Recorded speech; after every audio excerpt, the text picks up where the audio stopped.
Let's face it, we know growing up here, this is a community that is loaded with railroads. When I grew up in East St. Louis, we were 3 doors away from a railroad, and my mother and father worked for a railroad.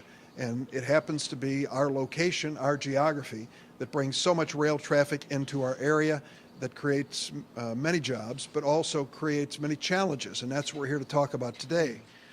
We're now seeing thousands of tank car trains carrying crude oil and other flammable and toxic substances, and they're in our backyards.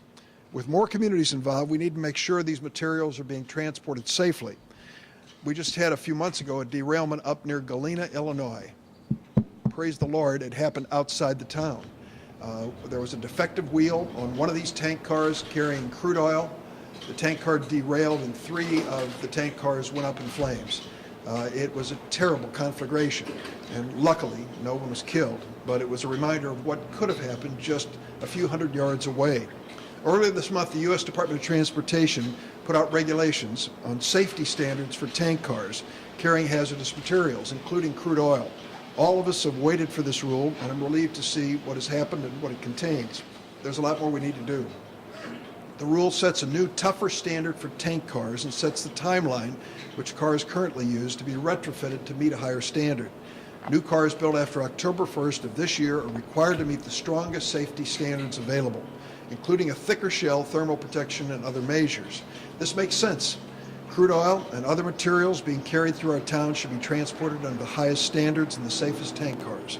But the rule allows some of the older, existing fleet to stay on the tracks, I think, for too long. The type of cars that derailed in Galena and burst into flames were actually the second generation of tank cars. There is a more primitive and less protected tank car still being used. We need to be realistic about how quickly we can change these tank cars. It can't happen overnight, but we need to keep putting safety as our highest priority. I co-sponsored 2 bills in the Senate that help us move faster to a safer generation of tank cars. The first bill, introduced by Senator Wyden of Oregon, offers monetary incentives to the railroads to replace old fleets. This bill by Senator Wyden charges a fee for crude and ethanol shipped in DOT 111 cars, the oldest and weakest tank cars. And this fee gets bigger the longer the cars are on the tracks, encouraging the railroads to move to a safer means of transportation and transport. The fees are going to be used to help activities that will improve safety. And that's where we get down to why we're meeting today in this fire department in Collinsville, Illinois, speaking about a safety issue that affects this region and the entire United States. We need to make sure that the first responders across the United States that have these railroads passing through them are prepared.